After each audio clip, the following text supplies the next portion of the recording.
this will be the Good Shepherd Part 3. And we're over there in John. And I'm going to go back and read just a little bit and touch up and then kind of go somewhere else. So in John 10 and 14, he says, I am the good shepherd and know my sheep and am known of mine. Then in verse 15, he says, as the Father knoweth me, even so I know the Father, and I lay down my life for the sheep. Psalms 23 kind of fits in between verses 14 and verse 15. And I want you to understand that you are the sheep. And look what he says. I am the good shepherd, and I know my sheep, and am known of mine. But I mean, here's the question. And he says, I am known of mine. In other words, he says, I know you, and really in this flock, they know me. So my question is, do you really know him? And that's where Psalm 23 comes in, because David says, the Lord is my shepherd. He's the only shepherd. So what I'm saying here, just to kind of recap a little bit on Psalms 23, I include myself into this because I get caught in the whirlwind too. We got to develop a new attitude. We gotta wake up in the morning expecting him to be who he is. Who is he? He's the good shepherd. I mean, you wake up in the morning expecting that. And you know what expecting is? That's hope. Most of the time we wake up in the morning expecting another shoe to drop, so to speak. I won't get these numbers right, but I'm going to throw these out there, just a little something to think about. They do these mental studies, you know. And they said a person, I think per minute, thinks of about 1,200 words go through your mind every minute. 1,200 words go through your mind every minute of every day that you're awake. And out of those 1,200, 1,100 are bad. 1,100 are negative. So you are flooded just in your every minute thought of badness, of negativity. So we have to make a choice, a new attitude. Start expecting him to be who he is. The Lord is my shepherd. And if you notice Psalm 23, I'm not going to go back and read all of it because we've been on it for a long time. I want to get somewhere today. Psalms 23 is all written in advance. In other words, it's not a testimony meeting. You know what I mean? It's not a testimony meeting. Is something that's happened to me in the past. To David, when he wrote this, it was a confession of faith. He said, I shall not want. That's future. No matter what, I shall not want.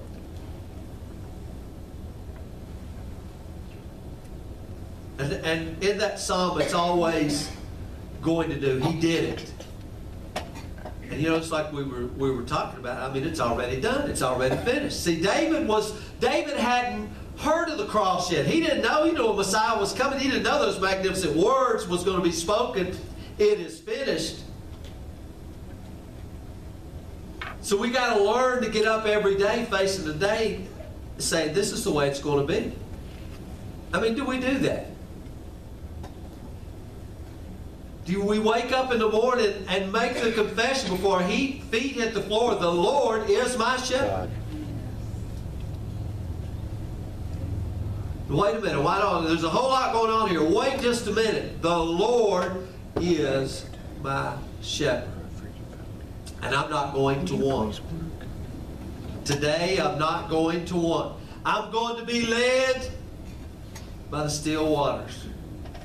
I'm expecting that. I mean, did you wake up this morning expecting that? Or you just hope, you know, by a whim, I hope today's a good day. Ain't that how we get up in the morning? I hope we have a good day. Hope today's a lot better than it was yesterday. David said, I'm expecting, because in John it says, I know my sheep and they know me. So David, in knowing him, could wake up in the morning and say, wait a minute. The Lord is my shepherd, and I'm expecting to be led by still waters today.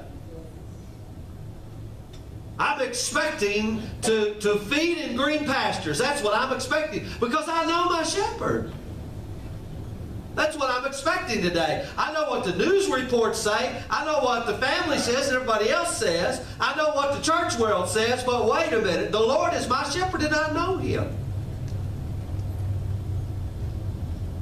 Today I'm going to lie down in my spirit in lush green pastures. That's how it's going to be. Why? He's my shepherd. He knows me. I know him. I know today that no matter what happens, he is going to restore my soul. No matter how beaten and broken up it gets, I know today before my feet hits the floor, his reputation is at stake, because he's the good shepherd. And he's not going to do it because I deserve it. He's going to do it for his own name's sake. Yes. That's how it's going to be. You see what I'm talking about? That's how it's going to be. I know he's got his own methods. We talked about that. I know that he's going to deal with me today, and he's going to lead me in the paths of righteousness. As I said, he's got a reputation. He'll do it. And I know if today is one of those days, you know, one of those days,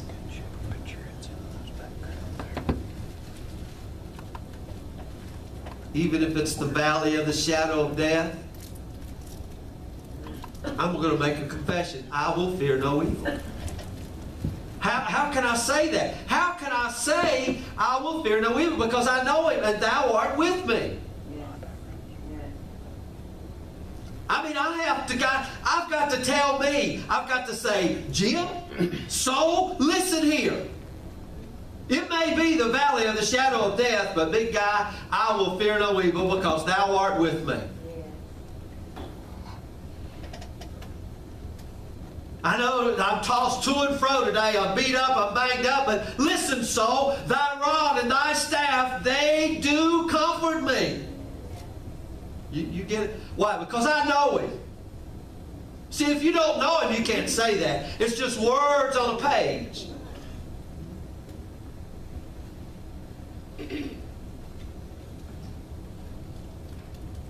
And even if my worst enemies, if I face them,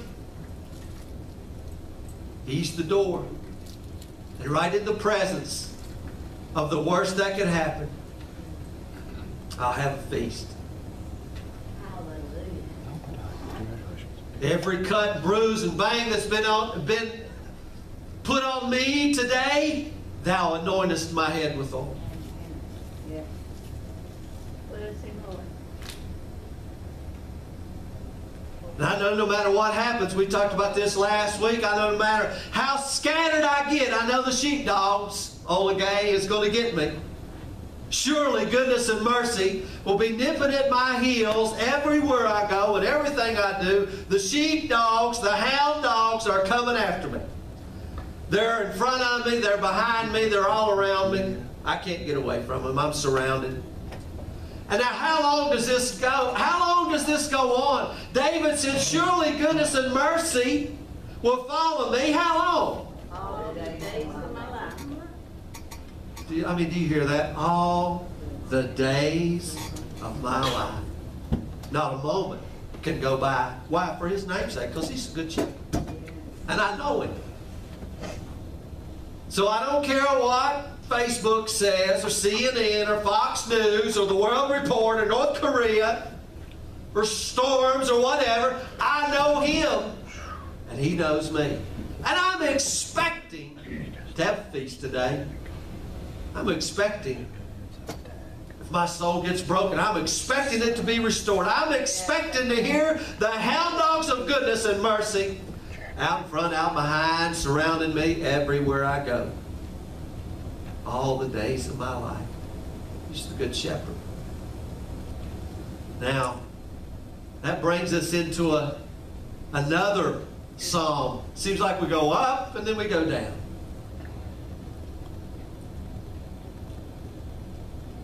Because it's real easy to do that when things are going good. What about when things ain't going so good? Then it's easy to have a pity party. We're not even going to get into the pity party part of it yet. But I want to set up a story here. It takes a little time to set a story up, right? So I want to set up a story.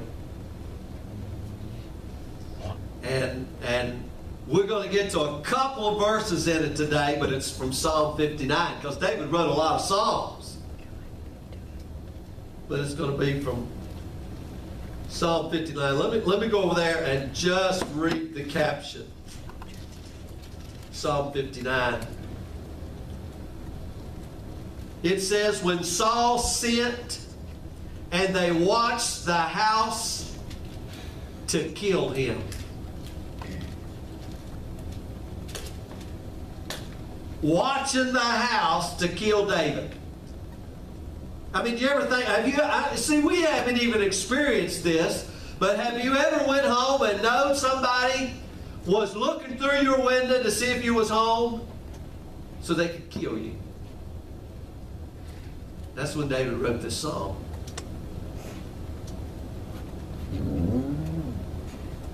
Now this story here, this story takes place, the setup to this story takes place in 1 Samuel. It's really 17 and 18, I believe, or 18 and 19. But if we go back, I'm gonna flip over there. If we go back to 1 Samuel 16, we know that King Saul is the king, but Saul has been rejected as the king. Then here comes the old gray-haired prophet Samuel. You know, God tells him, why are you mourning for Saul, seeing I've rejected him? Stop crying, prophet Samuel. Stop it. I've already got me a king. Get up, go down to the house of Jesse. Go down there and tell Jesse to bring his kids out. Jesse goes down. He sees the prophet. He's like going to the mayor of Bethlehem. The old prophet, Jesse's like the mayor of Bethlehem. Go down there and tell Jesse to bring his kids out. Jesse's, man, I'm getting a visit from the prophet. This is great.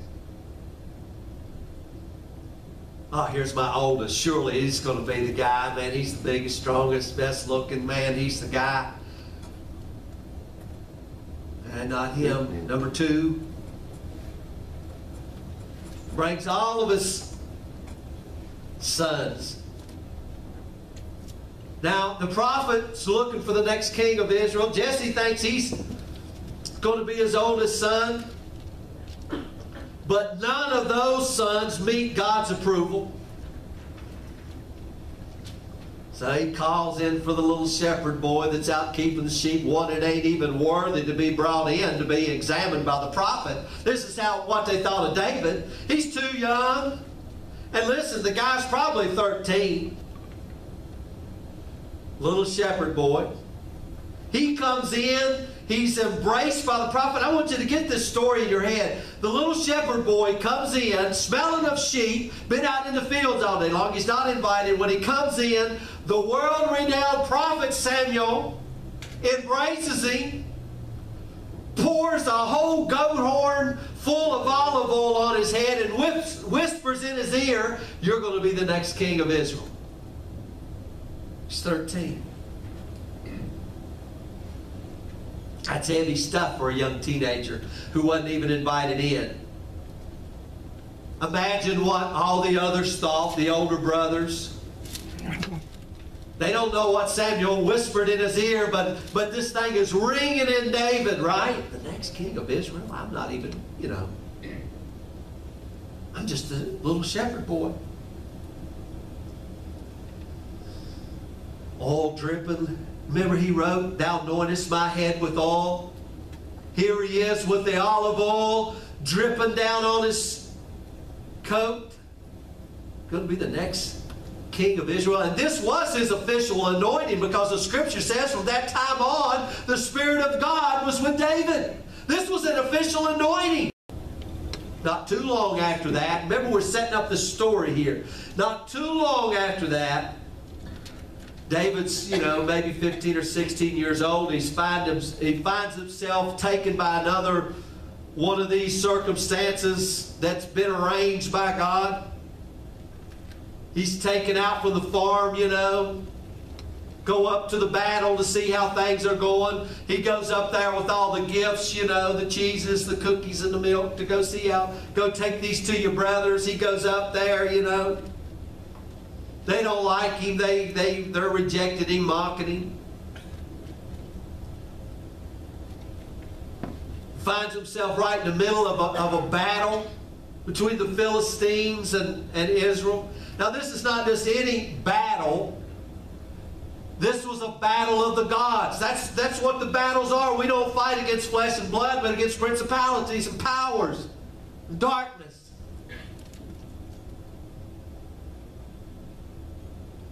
Philistines worshiped their god Dagon. He was a demon god. It was Satan ready to swallow up Israel.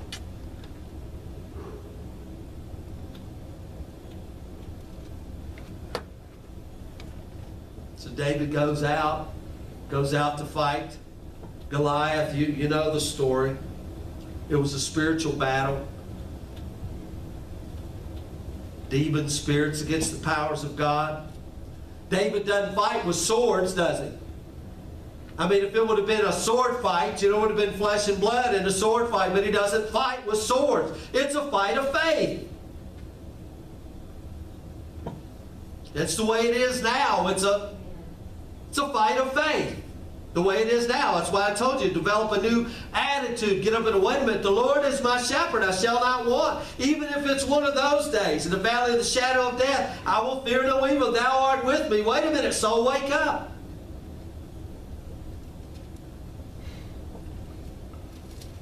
David overcame Goliath by faith, naked faith in God. He couldn't do it any other way. The reason Goliath hadn't been defeated up to this point is because nobody else in Israel had faith.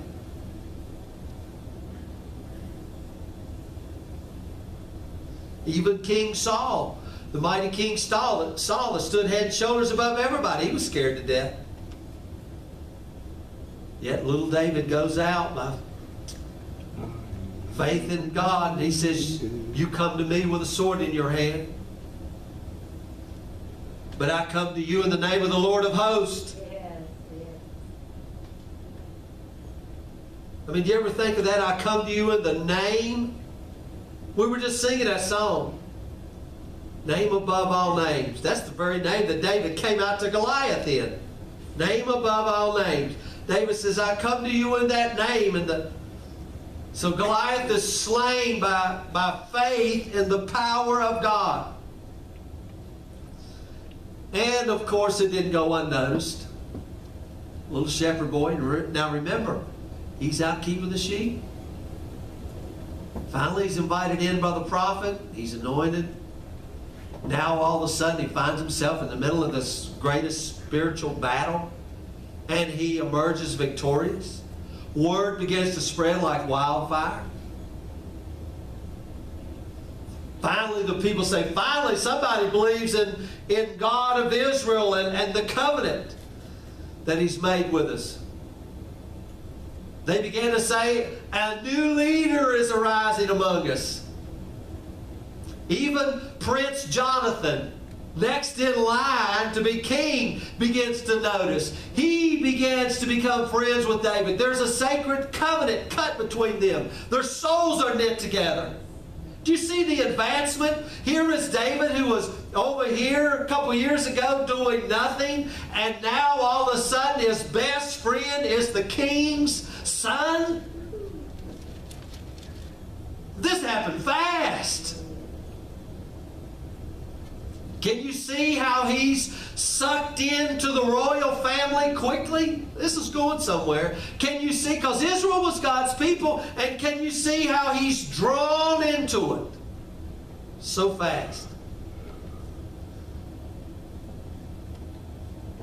I mean, he's going from looking after sheep, sent to take cookies and milk up, finds himself in the middle of the battle.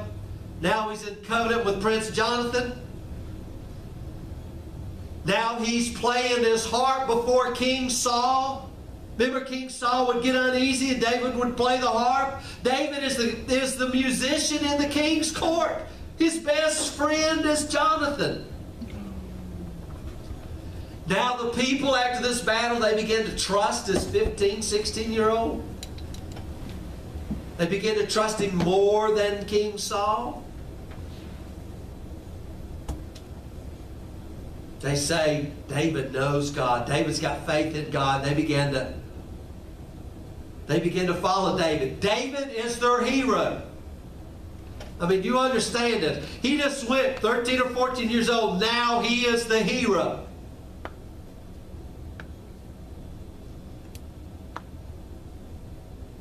David comes into the city, riding into the city, after the battle with Goliath. David has shown them what faith in God is all about, having delivered Israel from the borders of the Philistines. As he comes into the capital city, the girls all line the streets and throw flowers and begin to sing their songs. The song must have been well known because it's still recorded today. I mean, it's right here. It's a pretty well-known song. This wasn't like just a top 10. This was number one hit. They would begin to sing. What's the new number one hit? The number one hit, Jerusalem in 1000 AD was, Saul has slain his thousands, but David. That good-looking boy, David, our hero, David. David has slain his 10,000s. Number one hit. King Saul began to hear that song. He wasn't too pleased with it. So he begins to look at David with I call it shark eyes, the blackness in his eyes, the rage. Not too pleased with this young little rascal that David begins to think, what does he want? He leads the people in faith. He's in covenant with my own son. Can you imagine that? I mean, it would be different if he's over here, but his best friend now is my son. They made a covenant together. The girls are all singing about him. What does he want next, my throne? So this jealousy began to rage in him.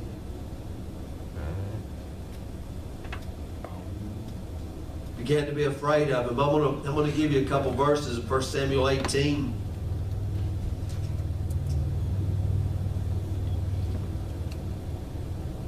Because after all of this, look at verse 10.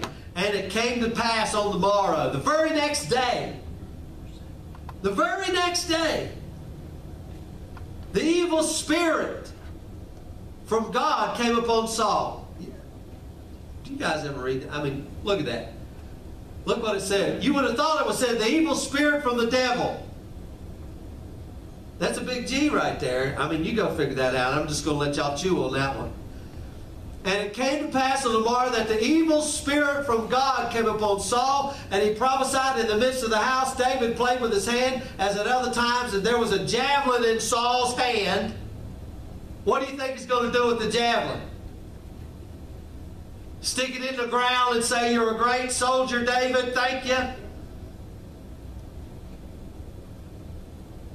Remember, David used to play on the harp, and when he played on the harp, Saul would get calm. But now, when David plays on the harp, Saul becomes a maniac. He becomes enraged. Now it's different. Now he realizes who's playing. Used to he would just, man, that's beautiful music. But now he's just sitting there and he's thinking, wait a minute. That's that stinking 15-year-old, that David that the girls are all singing about. Wait just a second. I know who's behind the harp now.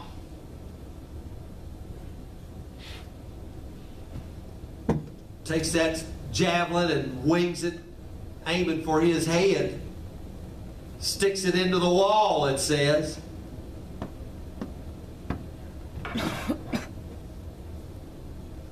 If you go on in verse 12, it says, and David departed from Saul. I mean, that's King James language, isn't it? Oh, you throw the javelin at me. You know, I mean, just think about it. King James. I mean, it sounds so calm, don't it? I'm playing the harp and whoo, here comes a spear by your head, and you think, well, if that's what you think, I'll just leave. I don't believe it went that way, do you? I believe it was like, holy moly, I'm out of here. This guy's throwing spears at me. David departed from Saul. You got to get into it a little bit. He vacated the premises very quickly. He's out of here. Saul decides, you got to read these stories, I'm giving you the highlights. Saul decides that I need to get David at the palace, okay? He doesn't want him around, so he appoints David to be a captain over 1,000 men. I got to keep him close so I can kill him. I don't want him in here playing that stinking music anymore. I gotta set this thing up. But that's the worst thing Saul could have did, because who is David? David is the local hero. He's the name that is going out to everybody. David. So now here's these 1,000 men, and they find out who their new captain is David. They're going, all right, this is great. We got the hero, the warrior, the Goliath, the giant slayer as our new captain. They don't know the rage that's going on in the palace. They're just thinking, David, our hero, is our captain. This is awesome.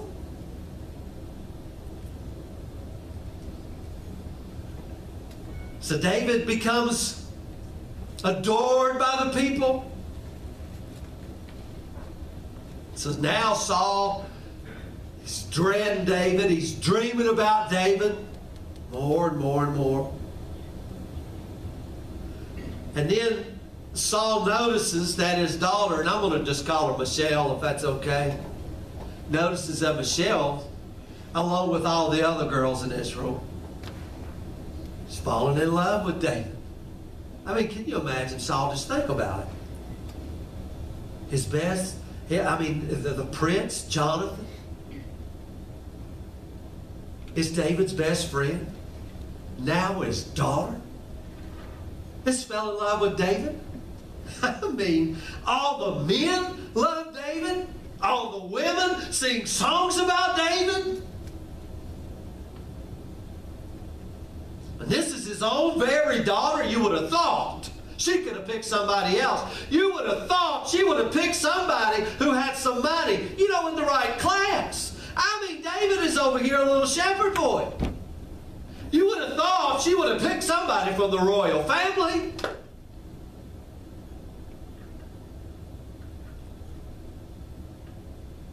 You know how it is in most countries. If you want to marry this girl, there's a dowry to be paid. So he lets the word out. Saul, he's so cool, right? He lets the word out. Wouldn't it be nice if David was my son-in-law? See, he's playing to the crowd. Wouldn't it be awesome? I mean, this would be magnificent. Jonathan, my son, they're best friends. Wouldn't it be awesome if my daughter would marry him? He's kind of setting it up. You know, first, there was a time when he's supposed to give his eldest daughter, Merab, to him, but when a time came, he gave her to another because he knew that Michelle, she liked David. She loved him, and the scripture tells you she loved him. And he says, just let the word out. If the dowry to marry my daughter is to kill 100 Philistines. That's all I require. That's all I require is 100 deaths. And you know, the men that David had, they went with him. David was the hero. He says, that's the dowry. David, we're in this with you. So the men that he has goes with David, and they don't bring back just 100 Philistines. They bring back 200. Here's the dowry, Saul. Here's the dowry.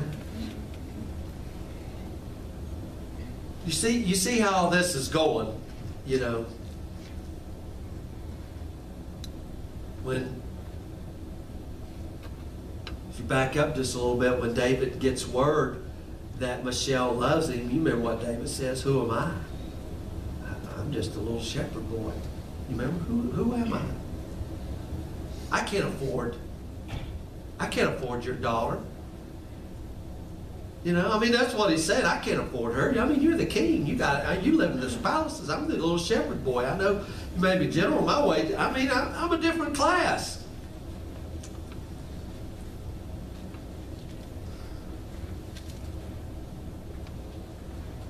You see how David he's on the, what do they call it, the fast lane?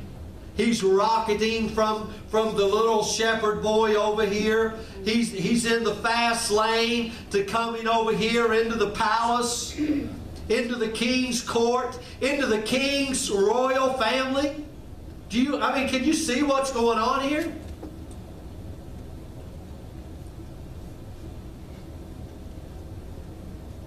Saul becomes terrified when David comes in with those 200 dead Philistines. Look at in 18 and verse 29. Saul was yet more afraid of David.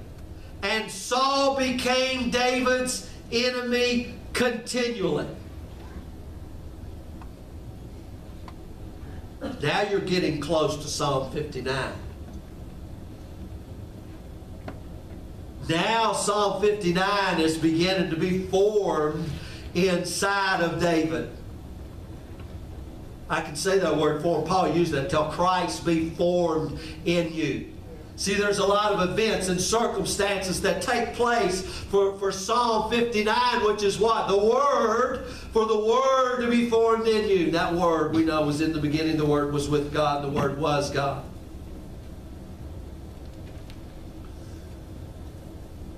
I mean, now David is beginning. I mean, can you imagine everywhere Dave went is just smiles on his face. Everywhere he goes, oh, David, you're the hero. You're the hero. You know, nowadays they walk around, thank you for your service. But this cat is an actual hero. He's Audie Murphy. He's Chesty Puller. You know, I mean, he is the hero of heroes. They're singing songs about him. And now he's in the atmosphere that now the king wants to kill him. The king hates his very face. And David knows he's no fool. He knew he was set up to be killed by the Philistines. David knows every time that he's sent on a mission, it's not for the good of Israel. It's so hopefully he'll be killed in action. He knows every task he's sent on is mission impossible.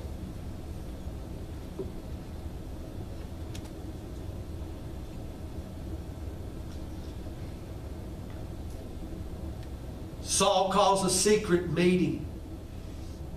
In chapter 19, verse 1, Saul spake to Jonathan his son and to all his servants that they should kill David.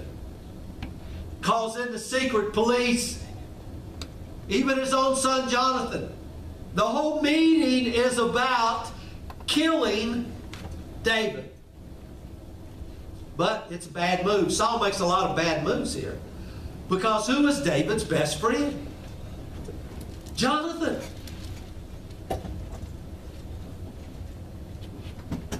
Look at verse 2. But Jonathan, Saul's son, delighted much in David. And Jonathan told David, little tattletale brat, does he not know what's going on here? The king's got a mission to kill David, but Jonathan loved David, so he goes out and he rats. He tells David. He says, David, Saul my father seeketh to kill you. Now I pray, take heed to thyself until morning. Abide in the secret place. Hide thyself. Abide in the... David, get out of here. Go hide. He's done had a meeting with the secret police. The secret service is out to kill you. Get out of here. Then he says, I'm going to go stand beside my father, King Saul.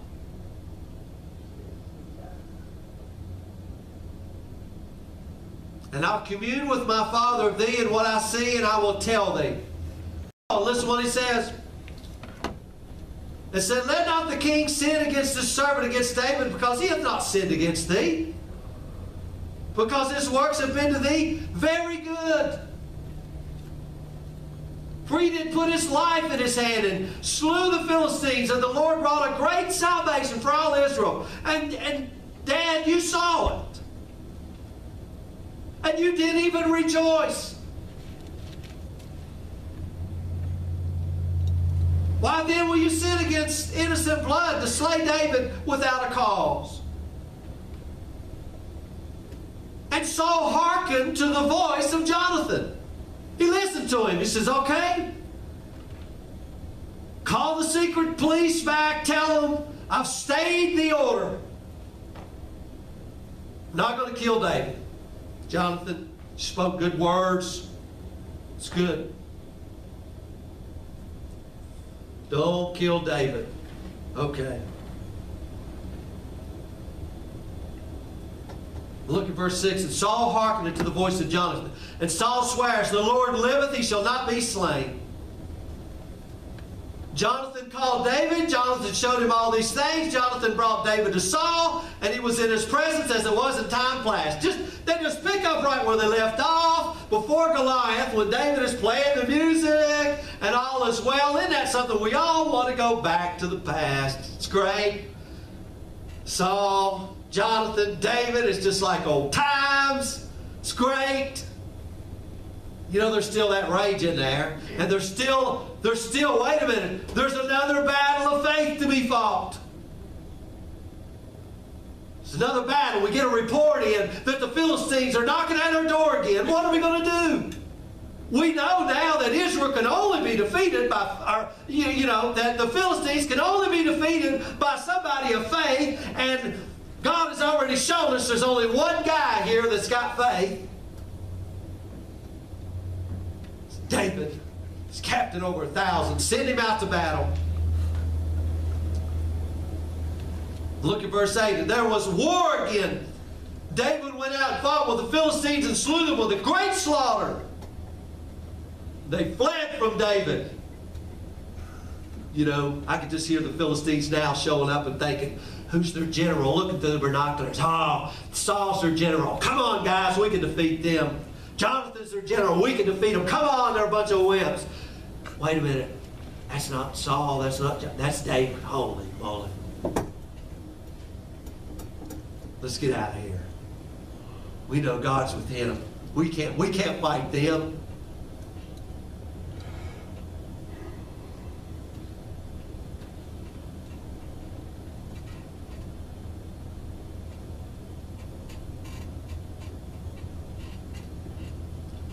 Here comes this evil spirit again. It comes back on Saul. He gets the report of the great slaughter. He's up all night.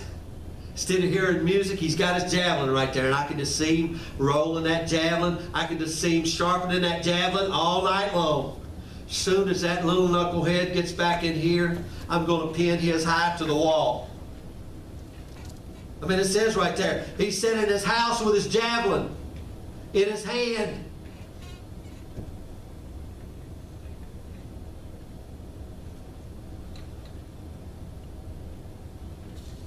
Saul sought to smite David, even to the wall with the javelin, but he slipped away out of Saul's presence, and he smote the javelin to the wall, and David fled and escaped that night. David comes in, Saul throws the javelin at him, barely misses him, and David flees into the night. David knows that this can't go on any longer, so he goes to his house. Now you got to remember, he's married at this time to Michelle, the king's daughter. Remember, he had already paid the dowry. They're married. They got their own house over here. They're in Jerusalem. He's married.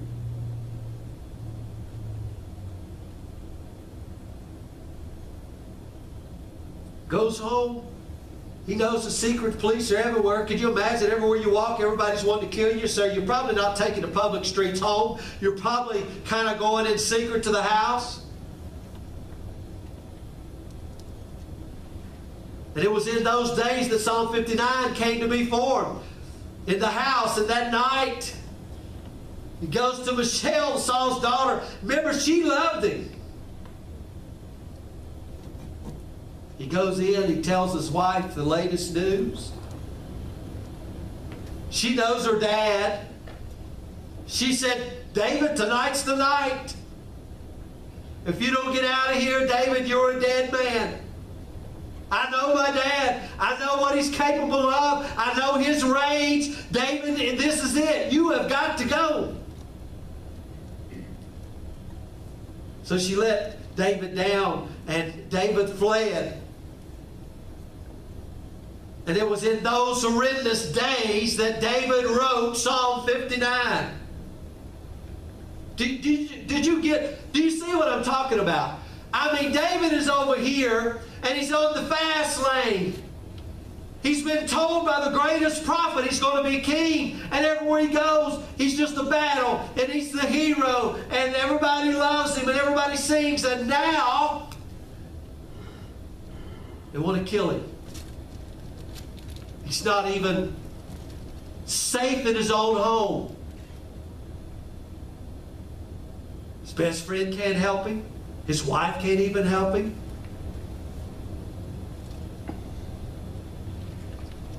Listen to some of these words in this psalm here. And we'll go into this psalm in more depth next week, but listen to some of this. Psalm 59.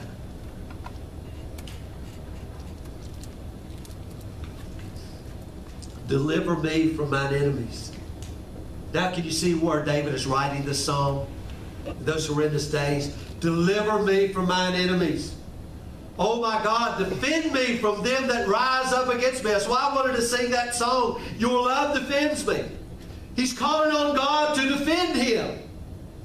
Deliver me from the workers of iniquity. Save me from bloody men.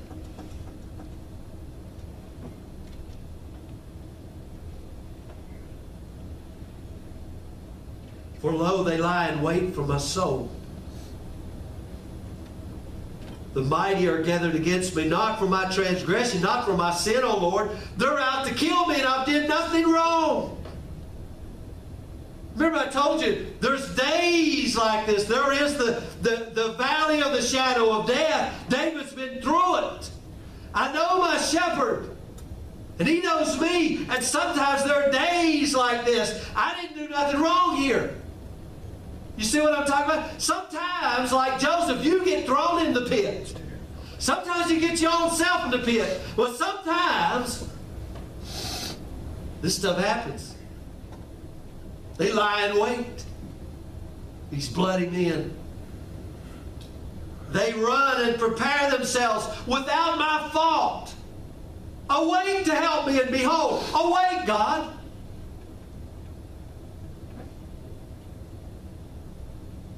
Now therefore, O Lord God of hosts, the God of Israel, awake to visit all the heathen. Be not merciful to any wicked transgressor. Selah.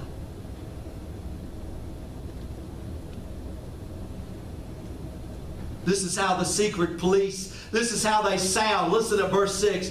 They return at evening. They make a noise like a dog, and they go around about the city.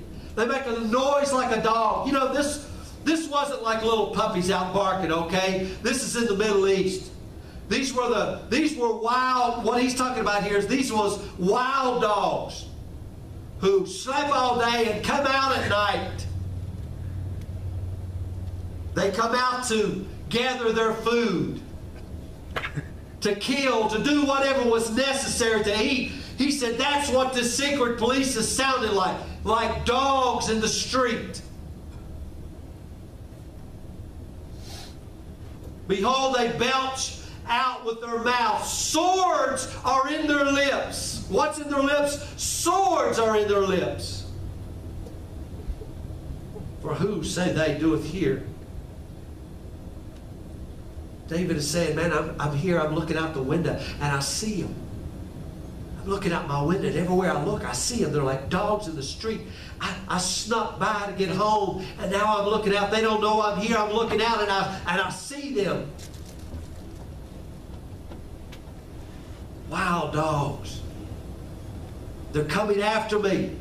Their teeth are full of swords.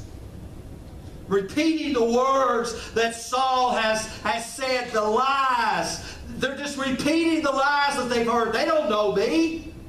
I've done no wrong. I've done no transgression here. No iniquity. But they're just repeating what the king has said. All the lies Saul gave him. All the reasons he must have said. And I can hear them, David says. I can just hear them. They're out there like a bunch of crazed dogs. A bunch of crazed dogs looking for the prey. I'm the prey. I'm the prey. I don't know if you've ever been in a situation like that. Maybe you have, maybe you haven't.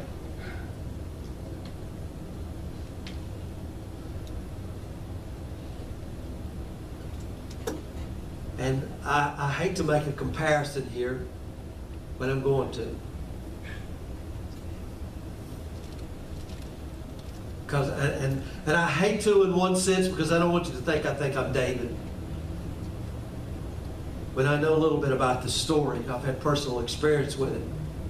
Because I remember, you know, in the church as a little lad and everywhere we went, they all used to say, oh, look at the little preacher, you know. I'm 10, 11 years old. Oh, look at the little preacher. And everywhere I would go, it was always that way. But then, you know, I left the church for a little while. But then when I came back, I don't know what you call it, full bore. Was on the fast track. Came back, and you know, I was never one of them that could sit in the back. I had to be set right up front. And I began to sing, and it wasn't long before they were letting me sing the songs, and it wasn't long before they were putting me up in the stand. I was driving from North Carolina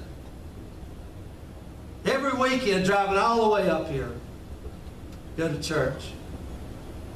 Even if I was on duty, we would get up in the morning, Sunday morning, if I couldn't stay all weekend, and drive all the way up here and go to church down in Grundy. A couple of times, I even went to Ohio.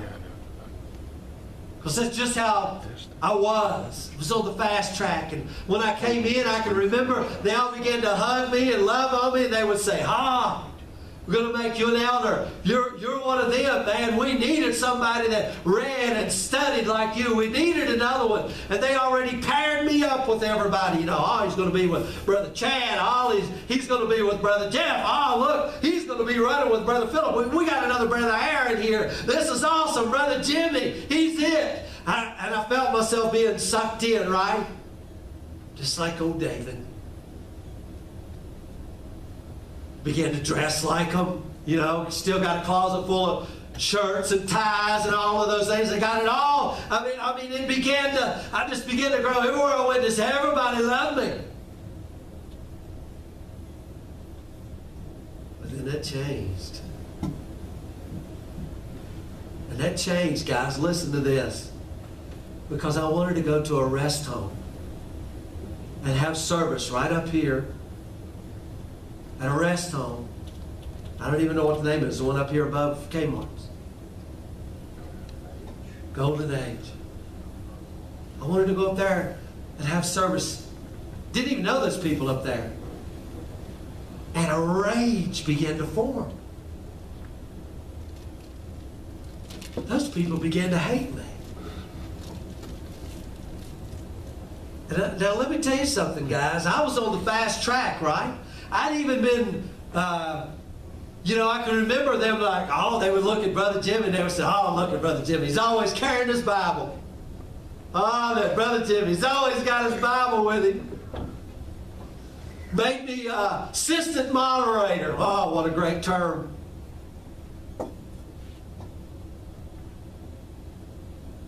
Then the words become, look at him. Carries that Bible. Who does he think he is? The preachers began to get up and speak and say, you know what? Just because you carry a Bible don't mean you can preach. Now listen, we had a bunch of preachers that would get up, and I would get up and share, and I could feel all the knives sticking me in the back. And the very next guy that would get up would take the Bible off the stand and put it away and say, that ain't preaching. And I'm going through all of this. They began to hate me. They began to mock me. They began to say, we need to get Brother Jimmy out of here.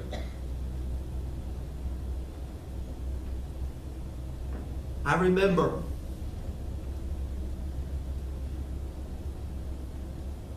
I went up to the Golden Age and got this lady who was a member of the church down at trying to think, Jerusalem, down at Garden Creek.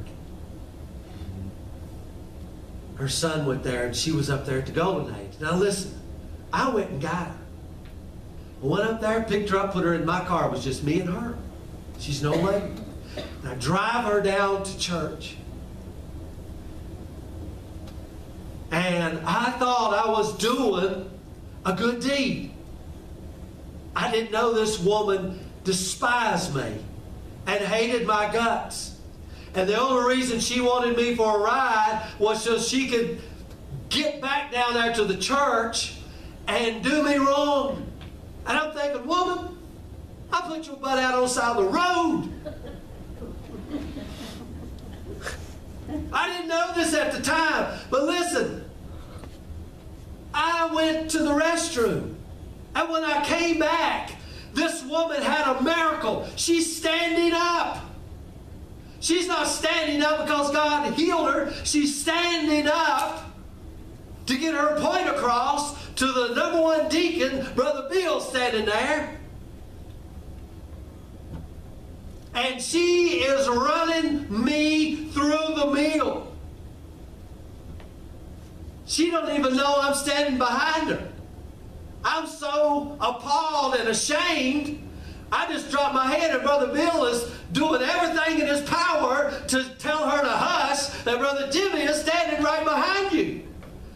And she's wagging that head.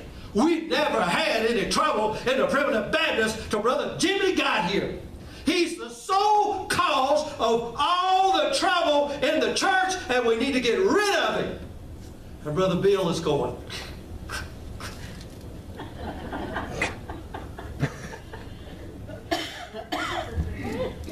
I just dropped my head. What are you going to do? All because I wanted to go to a rest home. Have service at a rest home. I was gutted. And then, yeah, I had to take her back home. Oh, yeah. Nobody else was going that way. And she just turned around and acted like nothing was wrong. Drove all the way back up there telling me what a good service it was. But I could see the rage. I could hear it in her voice. Brother Jimmy is the cause of all our trouble. Now listen, I'm not trying to make myself David or anything or nothing, but I'm just telling you, I know how he felt. I know that. I knew the teachers were liars. You ever heard of that story when they said, hey, sticks and stones may break your bones, but words will never hurt you? Lies, Kathy, all lies. I would have rather them punch me in the face, because I'm telling you what, I knew then that the swords was in their mouth. And they raged at me. Have you ever heard them rage at you? And the sword is in their mouth and it's just coming out and flying, cutting you every way. That's how David wrote this psalm. I know those dogs, they sound like dogs, and the swords are in their mouth. But David says, I wasn't afraid of their weapons. What was their weapons? You see, I had to learn this psalm. See, from right there, you could go into a pity party. Oh, but David says, I've been here before. I'm not afraid of their weapons. Their weapons may be the sword in their mouth, but I'm not afraid. Awake, oh God, defend me. Your love defends me. Yes, yes.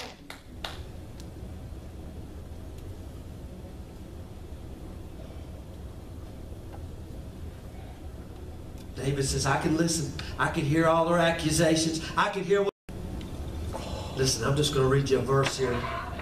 Then I'm going to finish up. Let's keep you too long today. Listen. I was reading this last night and I thought, wow. I just never had pictured this. But listen. I'm in Revelation chapter 1 verse 12. And I turned to see the voice that spake with me, and being turned, I saw the 7 golden candlesticks. Now, I'm not going to get into a whole lot about this, but listen. We know the 7 golden candlesticks are the church. You realize that David here is being persecuted. He's not over in Gath. He's not in the Philistines. He's being persecuted right in the church. Right? He's being persecuted by Israel. He's being persecuted by the secret police of King Saul. He's being persecuted by religion. I'm telling you what, I have never been persecuted anywhere in the world like I have been in the church. They have gutted me and filleted me and thrown me out the door.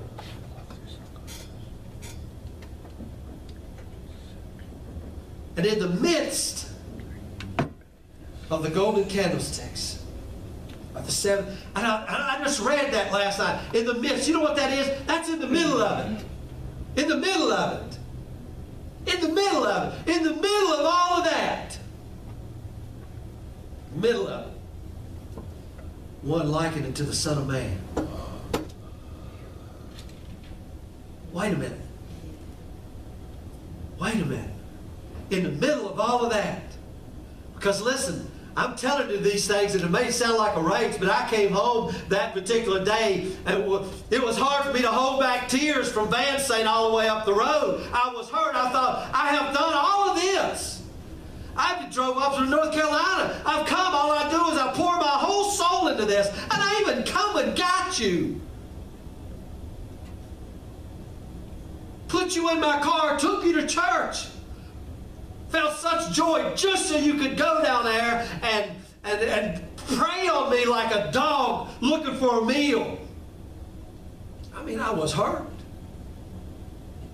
I was hurt. And in the midst of that, one like it, clothed with a garment down to his foot, girt about the paps with a golden girdle. His head, his hairs were like wool, white as snow. His eyes were a flame of fire. His feet like fine brass as they burned in a furnace, and his voice the sound of many waters. Wait a minute, I hear the dogs over here into the streets. I hear them barking. I look out the windows. I see the secret police everywhere. I hear their voice. I hear the accusations. I hear the lies. But wait a minute.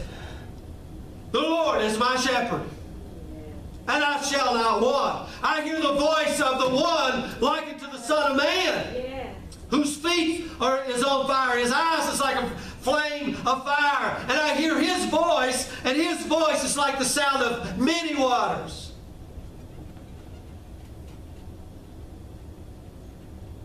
And listen to this. And he had in his right hand the 7 stars. And I began to think, wait just a second. Even though all of that is going on, even though that goes on in the church, even though that takes place, he's got them all right there in his hand. Surely goodness and mercy all again is hunting them down just like it hunted me down. See, I couldn't see it that way. And look what he says. And out of his mouth went a sharp, two-edged sword. They had their swords. Their swords were lies, accusations. And he's got his two-edged sword. And his countenance was the sun that shineth in his strength. And when I saw him, fell at his feet as dead, and he laid his right hand upon me. What come out of his mouth? Fear not. It's all right. Yeah. Do you see what I'm saying? What come out? The pariah dogs are over here wanting to devour me. But yet he's got a sword too. But this is a sword of faith. It's a sword of love. It's the sword that brings down principalities and powers. And he comes to me in the middle of that and says, fear not. Yeah. He says, I am the first. Wait a minute. And I'm the last too. I got this thing. You're surrounded. You're surrounded. Goodness and mercy is all around. I'm the first and I'm the last. You don't have to be afraid anymore. You can let your soul rest beside the still waters. I can get up in the morning and say, the Lord is my shepherd and I shall not want. Even if it's the valley of the shadow of death, I will fear no evil. Why? Because thou art with me. And he says, fear not. I got a sword too. Listen how gentle his sword is. Don't fight with that one, Peter. You're just cutting people's ears. I'll put that one up. Those that live by that sword will die by that sword. I got another sword. Yes. The sword of the Spirit. Yes. It's the sword of love. Yes. It's the sword that goes out of his mouth in the midst of that says, fear not, little flock. It gives the Father great pleasure to give you the kingdom. Yes. Yes. Great joy.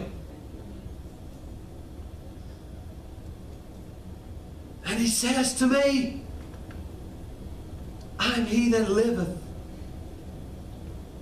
I was dead. Oh yeah, I know what it's all about. I know what it's like to be slain. I know what it's like to be killed when you haven't done anything wrong. I know what it's like. Listen, I have been there. I am he that liveth and was dead. I was so much dead, I tasted death for every man.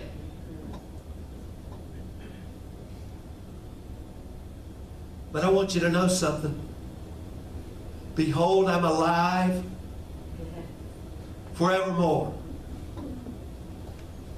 That's why goodness and mercy can follow me all the days of my life, because the Good Shepherd is alive forevermore. Because he is goodness and mercy. Yes. Hallelujah. And then he says, amen. Amen. And you know what I say to that? Amen. So be it. Let it be. Yes. And he says, I got the keys of hell and death. And he says, write what thou hast seen. The things which are, the things which shall be hereafter. This is a mystery. God, when I began to look back on the thing, I began to see something like I'd never seen before. I began to see, man, I know what David is talking about. When they laid wait for him.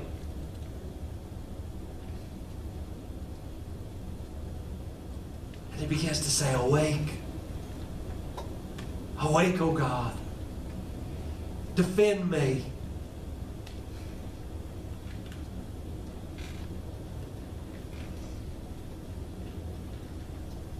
Listen, I'm gonna bring this thing around to a close here.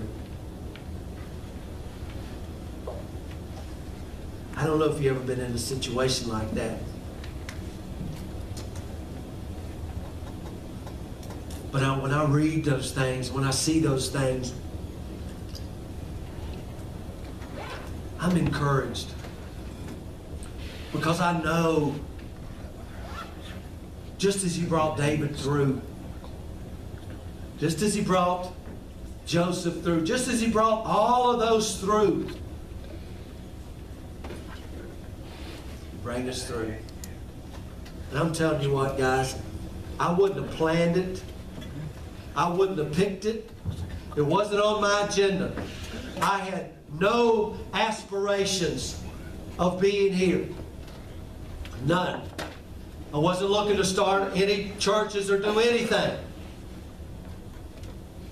I was convinced, rooted, that all I would be was an old-time regular primitive Baptist, and that was it. Nobody ever leaves. You stay there forever. You die there. That's it.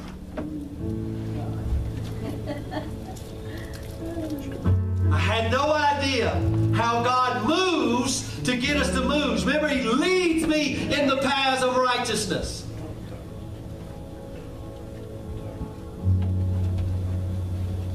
And when you leave those places in the middle of the night, that's how I left. Look, you can't stay here any longer. They're going to kill you if you stay. We wouldn't listen. I'm just telling you a little bit here. I was having church in my house on Saturday night. Tracy can tell you. It was on a Saturday night. We were starting at 5 o'clock. Well, they called a special meeting down at Prater Creek. We was 6 o'clock getting back home. 6 hours. They had me there, crucifying me, telling me of all the troubles that I had caused in the church. And everybody except Brother Jeffrey stood up in the church and brought accusations against me. Me and Brother Jeffrey sat there together, and every single person in the church got up and railed against us. And I came home.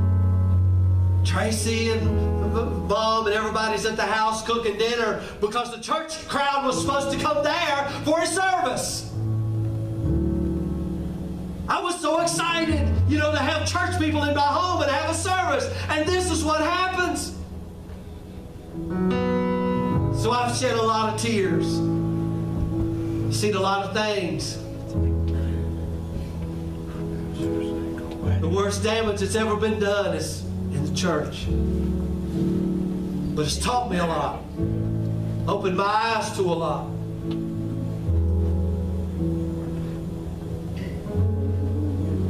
Sometimes it brings up a rage in me when I see the things that go on. And I know what it comes from. It comes from the lies. And you know, we think things are going to be destroyed and taken away from us because we don't know who the Good Shepherd is. We don't know. He's way over there.